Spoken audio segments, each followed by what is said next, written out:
Assalamu alaikum wa rahmatullahi wa barakatuh. Épisode 3. On va aborder cette fois dans ce nouvel épisode un thème que je voulais mettre en avant et que j'ai particulièrement compris, je pense, ce Ramadan. C'était mon cinquième Ramadan cette année. Et chaque année, il y a toujours des thèmes qui en ressortent à la fin et qui m'ont marqué. Et le thème que j'aimerais mettre en avant, c'est les ni'am, les bienfaits. Donc il y a deux catégories de ni'am, tout simplement il y a les visibles et les invisibles. Et ce rappel, pardon, je le fais un petit peu pour moi également, euh, pour redescendre un petit peu ce que j'ai compris ce Ramadan sur les bienfaits. Euh, j'ai envie du coup de parler des deux catégories un peu plus en détail, mais surtout se poser la question de est-ce qu'on se rend vraiment compte de tout ce qu'on a entre nos mains. Et c'est vraiment le but de cet épisode. Ni'ma, c'est pas juste de l'argent ou de la santé, c'est tout ce qu'Allah subhanahu wa ta'ala nous a donné et même ce qu'on ne voit pas. Dans les deux catégories, dans le visible, ça va nous venir beaucoup plus simplement et rapidement, mais il y a la santé, la famille, la nourriture, la sécurité et plein d'autres.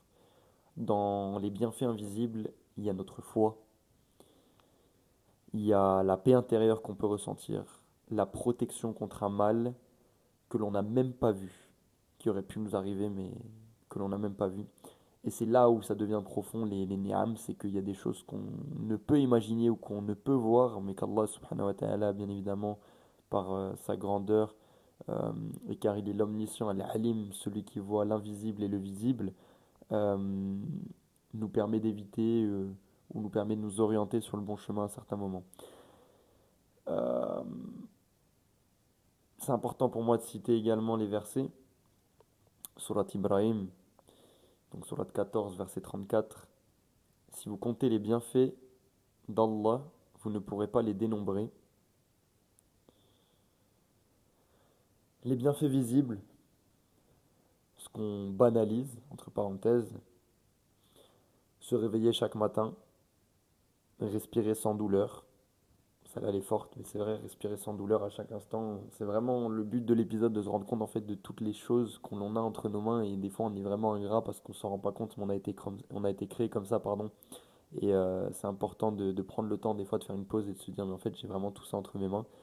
Avoir à manger sans y penser, avoir à manger d'une manière simple. On peut voir que dans plein de pays dans le monde, la famine fait fureur partout et ça bien malheureusement. Et donc c'est important de se rappeler de l'importance d'avoir de la nourriture dans son assiette à chaque repas.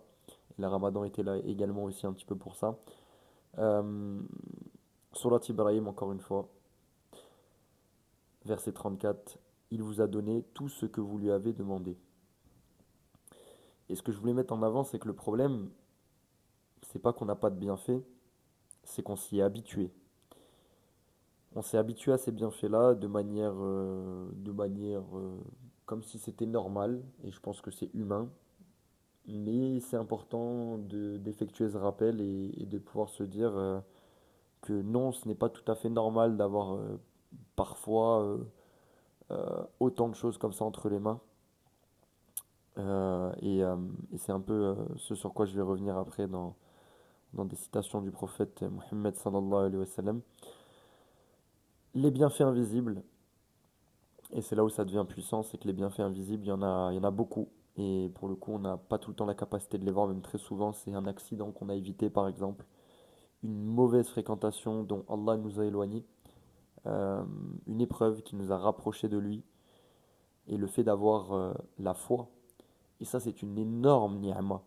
C'est l'une des plus grandes ni'ma de mon point de vue, le fait d'avoir la foi et de travailler cette foi au quotidien. Et c'est pour ça que régulièrement, je trouve qu'il est important de se rappeler et de demander dans les prières euh, Ya Allah, tu es celui qui retourne les cœurs, alors raffermis mon cœur dans ta religion.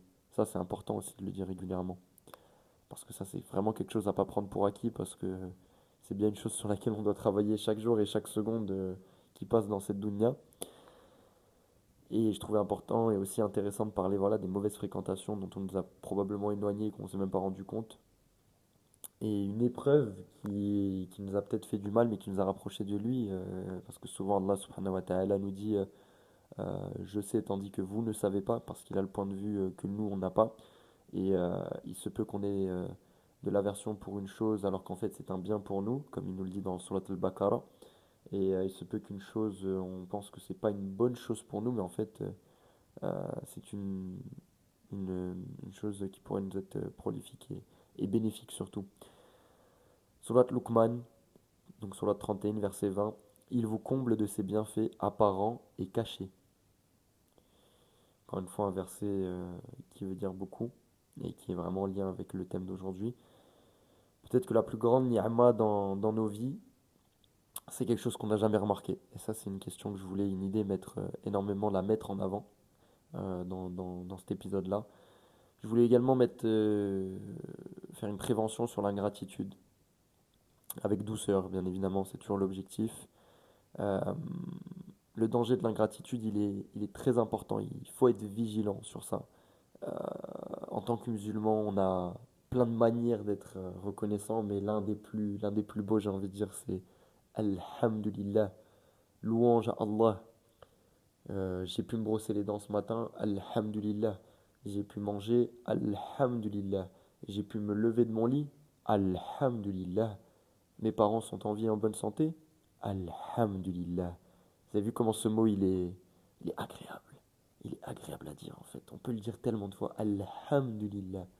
Il, il a été créé pour être agréable, je pense, parce qu'on s'en lasse jamais en fait.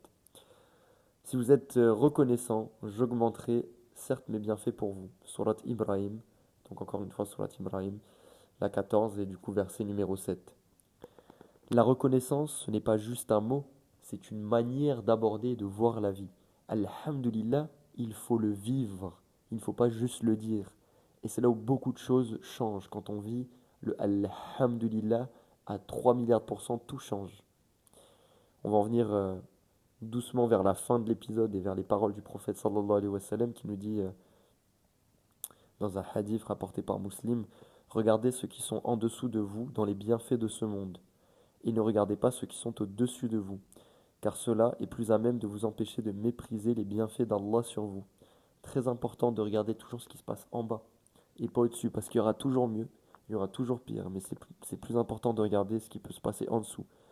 Euh, Exemple concret avec ce qui se passe pour nos frères à Gaza, en Palestine, et bien quand on prend le temps de regarder ce qui se passe là-bas, on peut vite se dire qu'au final, on n'a pas grand-chose à demander. On a la santé, on a un toit au-dessus de nos têtes, et on a à manger, nos familles qui vont bien, honnêtement, c'est l'une des plus grandes richesses, et ça me fait le lien avec l'autre hadith, qui est un hadith que j'aime tout particulièrement, et qui nous permet de nous ramener à l'essentiel, celui qui se réveille en sécurité, donc chez lui, en bonne santé dans son corps et ayant de quoi manger pour sa journée, c'est comme si on lui avait donné toute la vie d'ici-bas. Et c'est rapporté par Tirmidhi. Euh, et il permet vraiment comme j'ai dit précédemment, de revenir à l'essentiel. Et là, les hadiths sont aussi très importants pour cela, pour nous ramener parfois à l'essentiel et suivre l'exemple, le meilleur des exemples qui ait pu exister dans cette dunya et qui n'existera jamais, le prophète Mohammed sallallahu alayhi wa sallam. Euh, pour terminer doucement, euh, mais sûrement être reconnaissant, concrètement, on peut le faire de plusieurs manières. On peut, comme on a dit, on va récapituler, mais dire Alhamdulillah de manière consciente, remercier Allah, même dans les petites choses, utiliser les bienfaits dans le bien, les yeux, le temps, l'argent, toutes ces choses-là, tous les bienfaits, toutes les ni'am qu'on peut avoir à notre disposition, et peut-être prendre une minute par jour pour réfléchir à ces ni'am. Une minute, juste une petite minute le matin, le midi ou le soir, avant de dormir, et se dire Alhamdulillah pour toutes ces ni'am. En fait, c'est important. Voilà, c'est un peu ce que je voulais faire passer comme message. Donc la vraie reconnaissance, au final, ce n'est pas avec la langue, c'est avec le cœur et les actes. Euh, et bien évidemment, je me compte là-dedans également, je le répète, mais à chaque fois, ces rappels sont aussi faits pour moi pour que je puisse revenir sur ces vidéos et me rappeler régulièrement ces thèmes abordés au fur et à mesure. C'est comme un petit journal de bord que j'ai envie de tenir, mais pour le partager avec plus de monde. Et